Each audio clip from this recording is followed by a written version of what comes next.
We're excited to be here today to talk about current job trends inside the Nashville market and what we're seeing to give you guys that intel. My name's Kyle Allen. I'm the managing partner here with the Nashville office for Vaco. I'm excited to be joined by Kim Wainwright. My role, I oversee the day-to-day operations from our accounting and finance, technology, and overall staffing administration, recruiting standpoint from a contract and a permanent direct basis. So, and introducing Kim as well. Hi, Kyle. Thank you guys so much for joining us. We're thrilled to be with you guys, and we're so glad that you're joining us as well. So like Kyle said, my name is Kim Wainwright, and I work alongside Kyle in the Nashville office at Vaco and oversee all of our direct hire operations within our accounting and IT functions. So Kyle, I was just looking down. I saw a few things come through, even though we're running a few minutes late. I already had a few questions come through.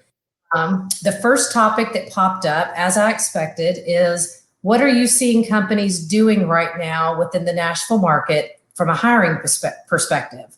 And what I would say to that is it's kind of all over the place. You know, this is a new thing for all of us. It's new for us at Vaco. It's new for all of you guys out watching, and it's certainly new for all the companies in the marketplace. And what we have been seeing is, from a hiring perspective, companies are really all over the place. There are some organizations that unfortunately are reducing their staff a little bit, laying some folks off and doing some furloughs with the optimistic standpoint of coming back. We've seen companies just kind of take a pause a little bit. Like, we just need to sit back for a couple of weeks, hopefully no much longer than a month. And then we're going to just pick right back up where we left off. And then we're seeing other organizations that are doing extremely well and are figuring out how to work in this new norm. And they're moving forward, business as usual, hiring as normal. But I would say their hiring practice is obviously a little different. There's a lot of this. There's a lot of video interviews. We're seeing onboarding and offer letters going out virtually, as well as training through Teams and Zoom and other avenues to get folks up and trained within their organization. So really, it's all over the place right now. You know, I think we're all hoping that that things are going to start picking up soon, and we're starting to see that. You know, even the mayor and the governor both have said in the past few days, you know, Tennessee needs to move on. You know, we have to figure out how to work in this new way. And hopefully at some point in May, we'll be gradually moving back. And then everyone in the market can get back to work and start conducting business again. I would say that those are the main things we're seeing from a hiring perspective. So hopefully that is what's going to happen in the near future. Kyle, another question came in is what are you guys seeing that that companies and executives within organizations are seeing from their standpoint in terms of conducting just business for them? What are they seeing? Yeah. What are they?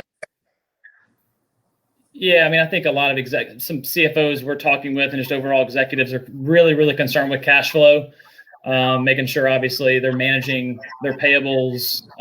You know, payroll comes every 2 weeks, some companies weekly. So I think they're looking at cash flow in and out to preserve. I think they're trying to potentially extend payment terms with certain vendors where they can. I think they're trying to look at, you know, hiring contractors, potentially looking at 3 to 4 day work weeks.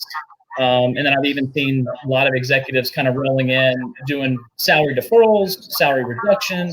They are trying to get creative to, you know, not have to furlough, not have to lay off folks. But the reality is, you know, there's a lot of companies out there, you know, airlines, restaurants, hospitality, it's completely shut down. And so it's going down to a skeleton crew, and they're having to make some hard decisions right there. So, but I think Nashville pops back pretty quickly. I'm hoping kind of midsummer, we start getting our routine.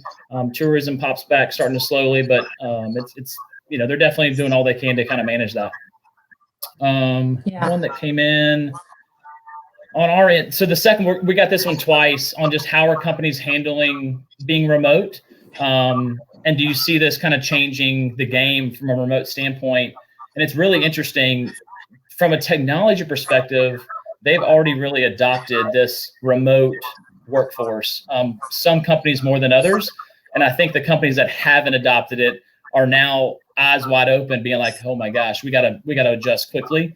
And thankfully, I think a lot of companies are really adopting the technology that's out there and having to kind of move and shake a little quicker than they would have liked to, but have really week 5 into this quarantine have figured it out and are now kind of questioning not only the 100% remote piece or give take, but also now it's trickling down to like, wow, do we have too much real estate? How do we look at that? And now I think they allocate how they look at real estate in the future. And do we need more space, less space? And Ken, this is crazy, not getting into like a urban planning method for Nashville, but does this alleviate our Nashville traffic situation, right? Right. That's a growing concern. So it's all over the board, but the remote piece, I think a lot of people changed that. I think accounting and finance has had to really struggle to kind of keep up, and they're doing all they can, but the IT side, for the most part, is done well.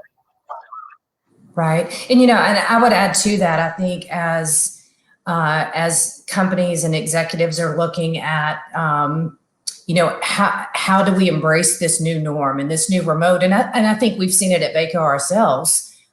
It works. There were organizations that were maybe not quite there yet or not quite ready to do it yet, but because we've had to figure it out and keep doing things, everyone's doing that. And some of the conversations that I have had from a real estate perspective, specifically, companies are starting to think, do we need as much space as we have right now to host and house all of the employees that we have? And a couple of the areas that I've had some conversations about is specifically within with salespeople. A lot of people, that are in sales work out of their homes anyway, but there are a lot of sales executives that sit in an office with their teams, and they've figured out how to work this way. They're seriously considering, do we want to do this? Do we want a desk? Do we want an office? Or do we want to let them work remote full time and maybe come together on occasion? And then the call center space. That's another area I think that has really stepped up, and they're able to do their business at home as well, as if they have a phone or a computer or whatever the case may be. They're able to do that as well. And so companies, I think, are seeing that as a place that they can save a little bit from a real estate perspective. Another thing that has come up recently is with all of this, I think executives are looking at their business if they didn't have in place already. Some maybe have, but most of us have never experienced anything like this. And so it's, we experienced the flood a few years ago in Nashville. And that was devastating to so many people and so many companies. And some of those may have gotten ahead of the game, but from a business continuity standpoint, from a risk standpoint, organizations are really looking internally now, what can we do from a risk perspective to put together a business continuity plan? And I think that's going to open up an entire new sector for the workforce, for new folks to join organizations and participate in a different capacity. We're fortunate here with Vaco, as we were able to bring Morgan Franklin into Vaco's organization just a few short months ago. That is our global consulting platform. And I know that's an area that they're looking at right now and already talking with organizations. How can we come in and help companies that don't have the manpower and the bandwidth and the staff and the expertise, I would say, to put together some sort of plan like this? This will be critical. Hopefully this will be a wave. We will get our arms around it. We'll control it. Best plan is to come up for some sort of vaccine for it. But if not, if there is a wave 2 or a wave 3 or whatever, businesses have to figure out ways to keep moving forward. We just can't shut down the Tennessee economy. And I think Governor Lee spoke to that a lot on Monday. It's time we go back to work. So I think that will be another area that will be big in the future. Kyle, I had another question. Yeah. Did you get one? Go ahead. Well, I got one. You go ahead. Yeah. As far as one came in asking kind of what career path do you feel is the most fruitful in the future, given what we're experiencing? It's a great question. I mean, obviously, I'd probably lean towards the technology field. Obviously, they're with just the technology and the wave it's going to. It's a remote type environment already. I will say this, I will say the career that I would say today, what I would experience is more technology, but I say this is going to change the game and the landscape moving forward for all careers. I think all executives are going to look at this experience and look back on it. And this is going to just, when companies are acquiring companies, when they're looking to expand, I think this is going to be in part of their business continuity plan now of like, okay, when this hits again, what do we do? How do we pivot? And so I think with other careers, you're going to see the ability for them to adjust on the fly. Now, certainly, again, you kind of fall back to the restaurant industry, the hospitality, the airlines. There's some things that they're going to shut down if you're involved with. I think entertainment is going to be tough with concerts and sporting events and attending those. But just career-wise, I think you're going to see even accounting and finance, I wouldn't say is really robust from a remote standpoint. You're going to see a lot of that change. So I think just in our business day to day of how we meet candidates face to face, I think if we can't come up on a time, we're going to say, hey, let's hop on a Zoom call or Teams for 15 minutes just to kind of get comfortable with each other, understand your background, and we're off to the races with getting you put in. So I think day to day, I would say technology is most fit, but I think it's going to expand as we move on. Right. Which is, I think really exciting for the tech industry is so robust and growing so much anyhow. I think, just here within Nashville in the last couple of years, there have been a lot of tech companies that have started up or moved here or have decided they wanted to start some sort of operation here. And I think for those industries, it's been hit a little bit now, but I think that's just going to continue to flourish, both from a true IT as well as for those that are in sales capacities and tech supporting capacities to be able to support and grow those organizations through their sales efforts. So I think that'd be another spot. Another question that just came in, I love this one, is Nashville has been such a desirable place for companies to relocate in the past few years. Do you think that is going to continue to be the case? And I'll start with that one just a little bit. I know Nashville has been a great place to come for so many reasons, and Vaco's been so fortunate to be a part of so many of those relocations recently, even dating back 3, 4, 5 years. But in the last 3 years, we've done quite a few of that.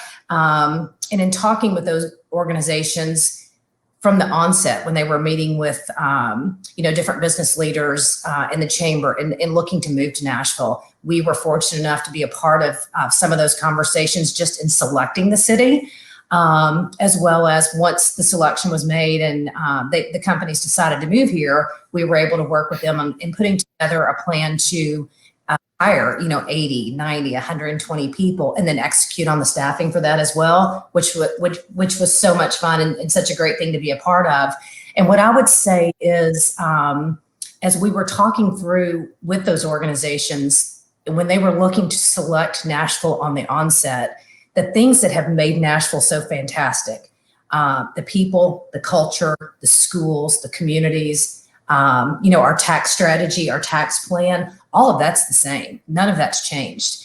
One of the things that we heard over and over was why companies were looking to move in the first place was just the cost of the real estate in the markets they were in. And most of those were major markets where it's, extremely expensive. New York, LA, Atlanta, some of those markets.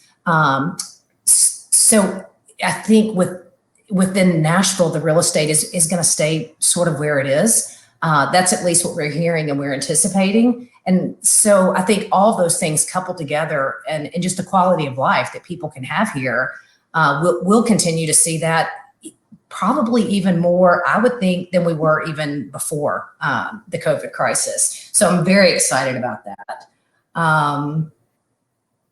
Let's see. Oh, something else came in. Our industry leaders and industry business leaders in the market thinking Nashville, how will Nashville bounce back in comparison to other markets? I think that's similar, Kim. Yeah. I think that's similar. I mean, the fundamentals for Nashville haven't changed where we were 2 months ago, right? So economy was booming, everything was going well.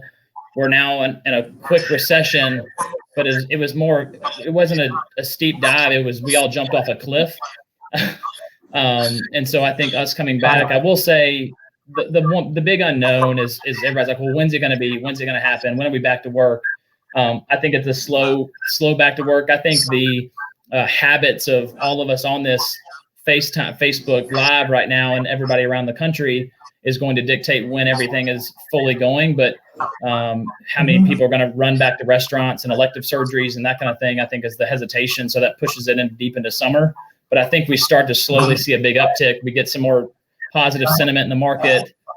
I think it starts to come back quicker than we anticipate, but maybe that's me being positive. I think Nashville overall will come back to shine. The tourism will come back. It's a desirable location. Real estate's great. Weather for the most part is ideal.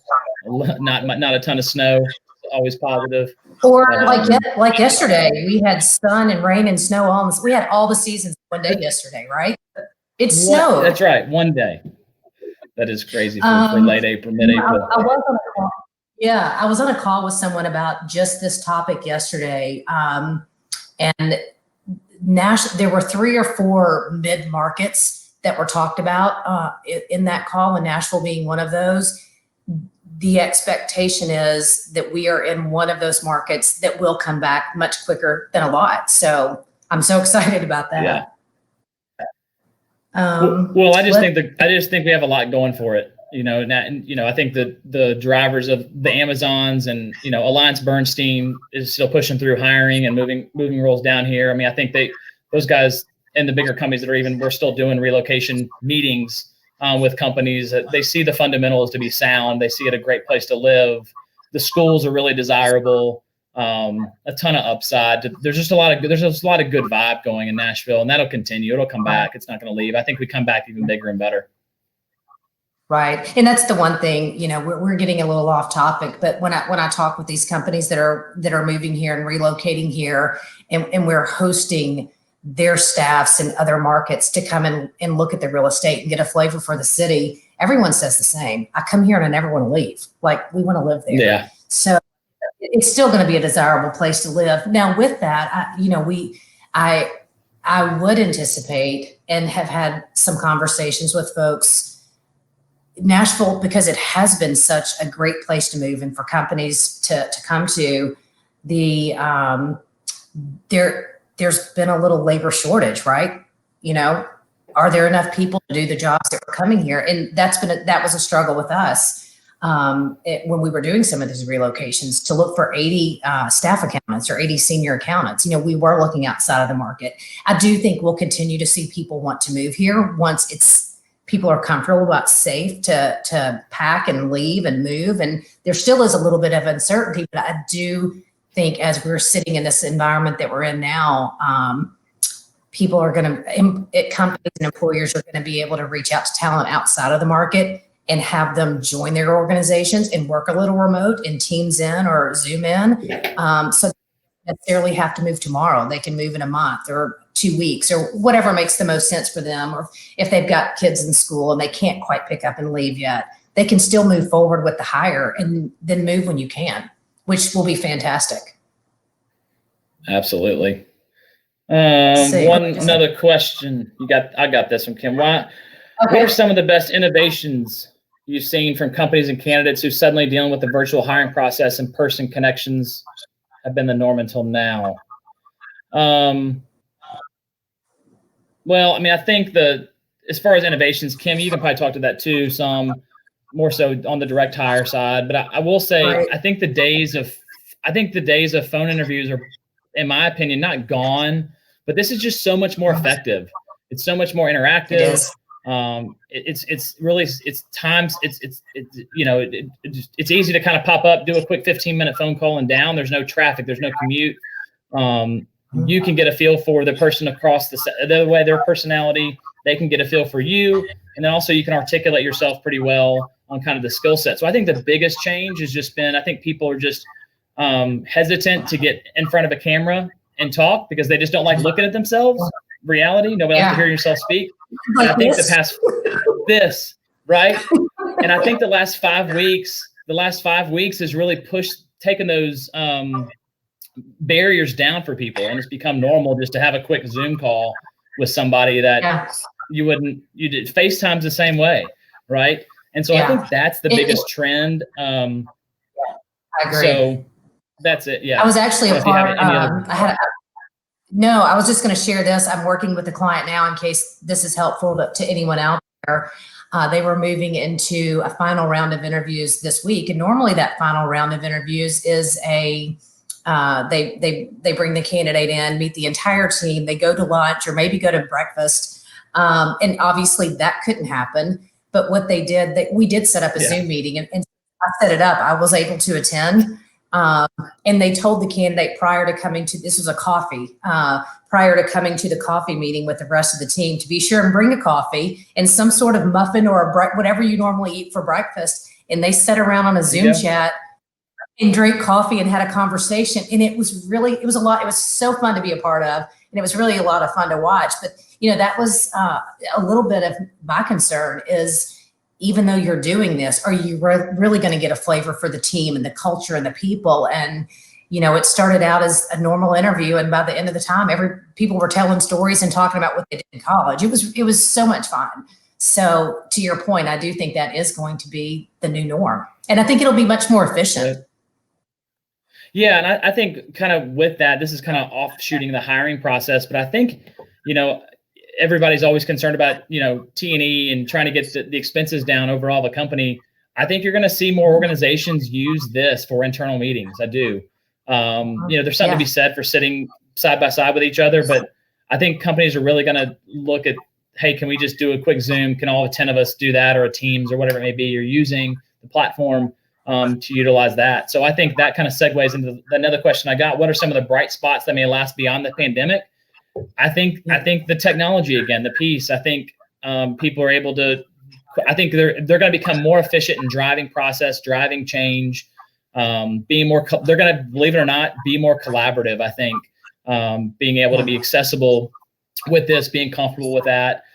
And then I think this is just me talking, I'm not a real estate expert, but I think you're going to see a shift in real estate that's going to be a slower shift. But as you grow, as a company grows, I think people have options now. And they think that with the software that we have, I think companies are going to look to potentially get creative with that. You mentioned call centers before. There's other ways to do business than just being in a seat. So it makes you just question a lot. And so I think if people are able to do more with less, I think people are going to really embrace the technology and the change that's occurred there. So with that, I would say all of you at home that are with your kids right now doing homework and studying, tell them go into technology. That's where we're going to be. Tech. Or if you got a person who's not a tech geek, go into sales. They can sell technology because there's going to be plenty of that. That's right. Either will work. 100%. That's right. Well, awesome. Okay. I think that's all we got for tonight. That was that was awesome. I want to say, I didn't see anything else come through. If we didn't address something, or you guys think of something later on, definitely send us an email, freeyourself@vaco.com. Also follow us on Instagram at Vaco Nashville. We're going to continue to do this dialogue with some other folks from our Nashville office, both from a job employer market standpoint and then an employee. You look at job seekers, which I'm sure there are a bunch out there as well in this time of uncertainty. I know Taylor Desson in our office did something last week regarding how to work with recruiters. What do you do looking for a job? It was fantastic. So thanks so much for joining us today, and we'll look forward to seeing you guys again soon. Thanks so much. Talk soon. Thank you, guys. Good night.